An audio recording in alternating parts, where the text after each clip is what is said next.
మీ సొంత ఇంటి కలను నిజం చేసుకోండి. వడ్డీ లేకుండా ఎలాంటి లోన్ తీసుకోవాలో మీకోసమే ఈ వెబినార్.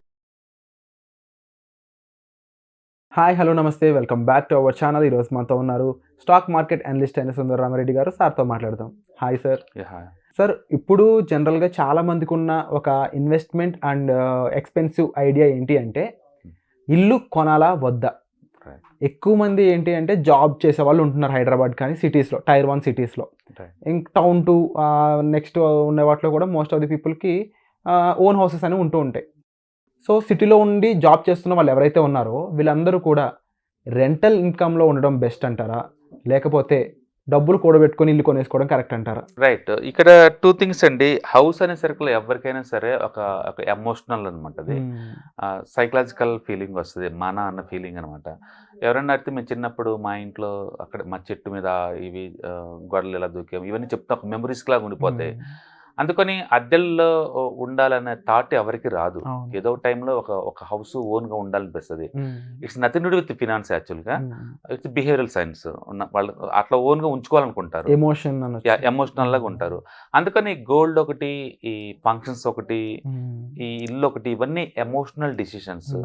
అండ్ దానికి ఫైనాన్స్గా మనం కట్టాల్సిన అవసరం లేదు. రెండోది, ఈఎంఐ బెటరా నీకు, ఇది బెటరా నీకు, హౌస్ కొనుక్కోవటం బెటరా అంటే నువ్వు వర్క్ చేసే ప్రతి సిటీలో ఇల్లేం కొనలేవు. అద్దెకుండేది చాలా కంఫర్ట్ అది. ఫర్ ఎగ్జాంపుల్ మీరు ఎక్కడైనా చూడండి, మెజారిటీ బిజినెస్లు మొత్తం కూడా రెంటల్ దాంట్లోనే రన్ చేస్తారు. వాళ్ళు ఎవరు కొనరు, ఎందుకంటే మనీ అంతా బ్లాక్ అయిపోతాయి అక్కడ. ఊహించండి, నేను ఒక హైదరాబాద్లో ఒక ప్లేస్ రెంట్ కొంటున్నాను అనుకోండి, నేను రెంట్ ఇచ్చేది 15,000 లేదా 20,000 ఇస్తాను.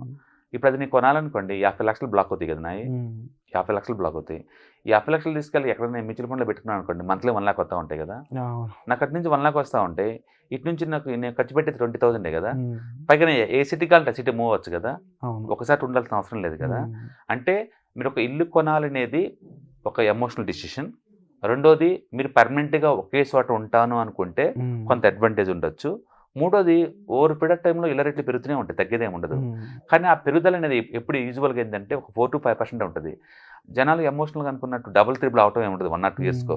అదొక వేవ్ లాగా ఒక డెకెడ్కి ఒకసారి వచ్చింది ఆ వేవ్, అంతే. ఆ వచ్చినప్పుడు మేబీ 1 yearకి 2 yearsకి డబుల్ అవ్వచ్చు. దాని అర్థం ఎవ్రీ ఇయర్ డబుల్ అవుతుంది కాదండి, ఎప్పటికీ అవ్వకూడదు. ఇయర్లీ యావరేజ్ మీద ఒక 6 to 7% పెరుగుతుంది, అంతకంటే ఎక్కువ పెరగదు. రెండోది, రిటైర్మెంట్ వచ్చినప్పుడు మీరు ఎక్కడ సెటిల్ అవుతారు అనేది చాలా ఇంపార్టెంట్.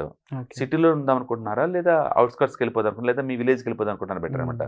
మీరు సిటీలో ఒక ₹1,00,00,000 పెట్టి కొన్ని అపార్ట్మెంట్ కదా, అది రూరల్ ఇండియాకి వెళ్ళిపోతే ఒక మంచి లగ్జరీస్గా 1 ఎకరం ప్లేసే వచ్చిందండి. ఓకే, మీరు ఎలా బతకాలనుకుంటున్నారు ఫ్యూచర్లో అనేది చాలా ఇంపార్టెంట్. ఓకే, చాలామంది అనుకున్నట్టు హౌస్ రేట్లు కొంటే బీభత్సం పెరగడం ఏమి ఉండదండి. ఇయర్లీ యావరేజ్ మీద ఒక 6 to 7% పెరుగుతుంది అప్రిషియేషన్, అంతే. అది డబుల్ త్రిబుల్ అవటే ఉండదు. అందుకని అదే మ్యూచువల్ ఫండ్లో యావరేజ్ మీద 20% గ్రో అవుతుంది అక్కడ. ఆ 15 to 20% గ్రో అవుతుంటుంది. ఓకే, అందుకని డిసిషన్స్ ఎప్పుడు కూడా నాలెడ్జ్ని బేస్గా తీసుకొని, కంఫర్ట్ బేస్గా తీసుకొని, ఎమోషనల్ బ్యాలెన్స్ చేసుకుంటూ ఎక్కడ పర్మనెంట్గా సెటిల్ అవుతారు అన్న దాన్ని బట్టి ఉంటాయి. అందుకని స్ట్రైట్ ఆన్సర్ ఇల్లు కొనచ్చా లేదా అద్దె కొండాలి అనేది అది బ్యాలెన్స్డ్ అప్రోచ్కి వెళ్తే మాత్రం ఎకనామికల్ పాయింట్ ఆఫ్ లో ఇల్లు కొనటం వల్ల ఎలాంటి అడ్వాంటేజ్ లేవు నీకు, ఎకానమీ ప్రాబ్లం పాయింట్ ఆఫ్ లో. బట్ నీకు అఫోర్డబిలిటీ ఉందనుకుంటే గో హ్యాండ్ అండి, బై ఇట్. ఇల్లు కొని నేను రెంట్ సేవ్ చేసుకోవటం అనేది మూర్ఖత్వం అండ్ చెల్లిష్ బిహేవియర్. అండ్ చాలా మంది ఇప్పుడు వరకు నిజంగానే నేను కట్టే రెంట్ ఏదో ఈఎంఐ రూపంలో బ్యాంక్ కట్టుకుంటే నాకు ఇల్లు ఉంటుంది కదా అని చెప్పి ఆలోచిస్తూ ఉంటారు. కొంతవరకు అది ఓకే. ఇండియాలో ఇళ్ళ రేట్లు ఎక్కువ, రెంటల్ ఇల్లు చాలా తక్కువ. ఇది మన అమెరికాలో కాదు. ఇక్కడ ఏంటంటే ఇల్లు రేట్ ఎక్కువ, రెంటల్ ఇల్లు చాలా తక్కువ. ఇల్లు ఇక్కడ రెంటల్ 4% కంటే ఎక్కువ రావండి. 4% కంటే ఎక్కువ రాదు ఇక్కడ, ఎప్పటికీ రాదు. 4% అంతే. అందుకని మీరు ఎందుకు 4% దగ్గర మీ మనీ బ్లాక్ చేద్దాం అనుకుంటున్నారు? ఎందుకు అంటే ఇటు ఎమోషనల్గా మీరు పర్మనెంట్ ఇక్కడ సెట్ అవుదాం కొంటున్నారా, లేకపోతే లేదు నాకు ఒక ఓన్ హౌస్ ఉండాలి అనుకుంటున్నారా? ఉండాలి అనుకున్నారు, 3 bedroom ఉండాలి, 4 bedroom ఉండాలి, సింగిల్ బెడ్రూమ్, మళ్ళీ అగైన్ అక్కడే వస్తుంది, లొకేషన్ మీద ప్రయారిటీ వస్తుంది. అట్లా హౌసింగ్లో స్ట్రిక్ట్ ఆన్సర్ నో, ఎస్ అని రెండే ఉండదండి. అఫోర్డబిలిటీ ఉంటే కంఫర్ట్గా ఉండాలి, సెంటిమెంటల్గా ఒకటి ఉండాలి అనుకుంటే ఇల్లు కొంటాలి, తప్పేం లేదు. ఇల్లు అనేది ఒక ఎమోషనల్ వాల్యూ, అది ఒక బాల్కనీ, ఒక చెట్లు, ఒక ఇండివిజువల్ బిల్డింగ్ లాగా ఉంది అనుకోండి, అదొక ఫీలింగ్ అంతే. అది కొంతమంది apartment, high rise building, 4 bedrooms, అది లగ్జరియస్. బట్ అది అంత మన దగ్గర అంత వర్త్ ఉందా అంటే ఎకనామికల్ వాల్యూలో ఉండదండి. అండ్ కీపింగ్ దట్ ఒక సైడ్ దాన్ని పెడితే సార్, ఇల్లు వర్సెస్ అపార్ట్మెంట్ దాని పరిస్థితి ఏమంటారు? డెఫినెట్గా ఇళ్ళకి ల్యాండ్ ఉంది కాబట్టి ఓవర్ పీరియడ్ ఆఫ్ టైంలో రేటు పెరుగుతూనే ఉంటుంది ల్యాండ్ రేటు. అపార్ట్మెంట్ రేట్స్ ఒక పాయింట్ ఆఫ్ టైంలో ఆగిపోతాయండి, డిప్రిషియేషన్ స్టార్ట్ అవుతాయి. అందుకని అపార్ట్మెంట్ వర్సెస్ ల్యాండ్తో ఉన్న ఇల్లు కొందామని ప్లాన్ చేసుకున్నప్పుడు ల్యాండ్తో ఉన్న ఇల్లు కొనడం బెస్ట్ చాయిస్ అది అల్టిమేట్ అది. అంటే రెండోది కెరీర్ స్టార్టింగ్లోని ఇల్లు కొనడం లాంటివి పెట్టుకోమాకండి. కెరీర్ స్టార్టింగ్లో కెరీర్ మధ్యస్థంలో ఉన్నప్పుడు అప్పుడు పెట్టుకోండి. అప్పటికి మీకు ప్లానింగ్ ఉంటుంది, ఎక్కడ సెటిల్ అవ్వాలో ఐడియా ఉంటుంది. అంటే కిడ్స్కి వాళ్ళకి మెడికల్ సెంటర్స్ స్కూల్స్ దగ్గరలో ఉన్న ఆటల్లో తీసుకోవచ్చు. రెండోది చాయిస్ ఉంటే అవుట్స్కట్స్లో తీసుకోండి. అవుట్స్కట్స్ ఎప్పుడు కూడా తక్కువ రేటుకు ఉంటుంది, డెవలపింగ్ కమ్యూనిటీ కాబట్టి తక్కువ రేటు దొరుకుతాయి. ఫ్యూచర్లో స్పీడ్గా ల్యాండ్ అప్రిషియేషన్ జరుగుతుంది. అక్కడ సిటీలో జరిగినట్టు అది ఎక్కువ జరిగింది అనమాట. అందుకని సాధ్యంత వరకు అవుట్స్కట్స్లో తీసుకోండి ల్యాండ్స్ ఎప్పుడు కూడా. సిటీలో తీసుకోమాకండి, పెద్ద అప్రిషియేషన్ జరగదు అనమాట. రెండోది మీరు బైక్ అయినా సాధ్యంత వరకు రెంట్ కొంటేనే బెటర్, సాధ్యంత వరకు తక్కువ డబ్బు ఉన్నప్పుడు. సో ఫైనాన్షియల్గా ఎంత హార్డెస్ట్ డెసిషన్ అయినా కూడా ఇల్లు కొనడం కంటే కూడా రెంట్ కొనడం అనేది ఒక మంచి ఐడియా అని చెప్పారు. రైట్, ఎందుకంటే జాబ్ అనేది ట్రాన్స్ఫర్ అవుతూ ఉండొచ్చు. ఒకటి కెరీర్ స్టార్టింగ్ లో డబ్బుని తీసుకెళ్ళి అది పెట్టడం ద్వారా 30-40 ఇయర్స్ మీరు బ్లాక్ అయిపోతారు. 30-40 ఇయర్స్ ఏం చేయలేము మీరు కట్టాలి. జాబ్ ఊడిందంటే మొత్తం రోడ్డు మీదకి వచ్చేస్తారు. అది పర్మనెంట్ హౌస్ ఏం కాదు. నాకేదో అందుబాటులో ఉండదు రేట్లు అనుకోమాకండి. ప్రపంచంలో ఏదో చోట నీకు అందుబాటులో ఉన్న రేట్లతోటి ల్యాండ్ దొరుకుతూనే ఉంటుంది. ఓకే.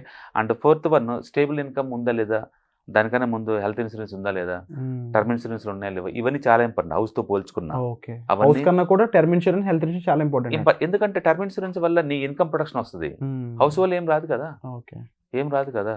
అందుకని కెరీర్ స్టార్టింగ్ లో మీకు 30-35 వచ్చేంత వరకు better to wait for buying the biggest houses అనమాట.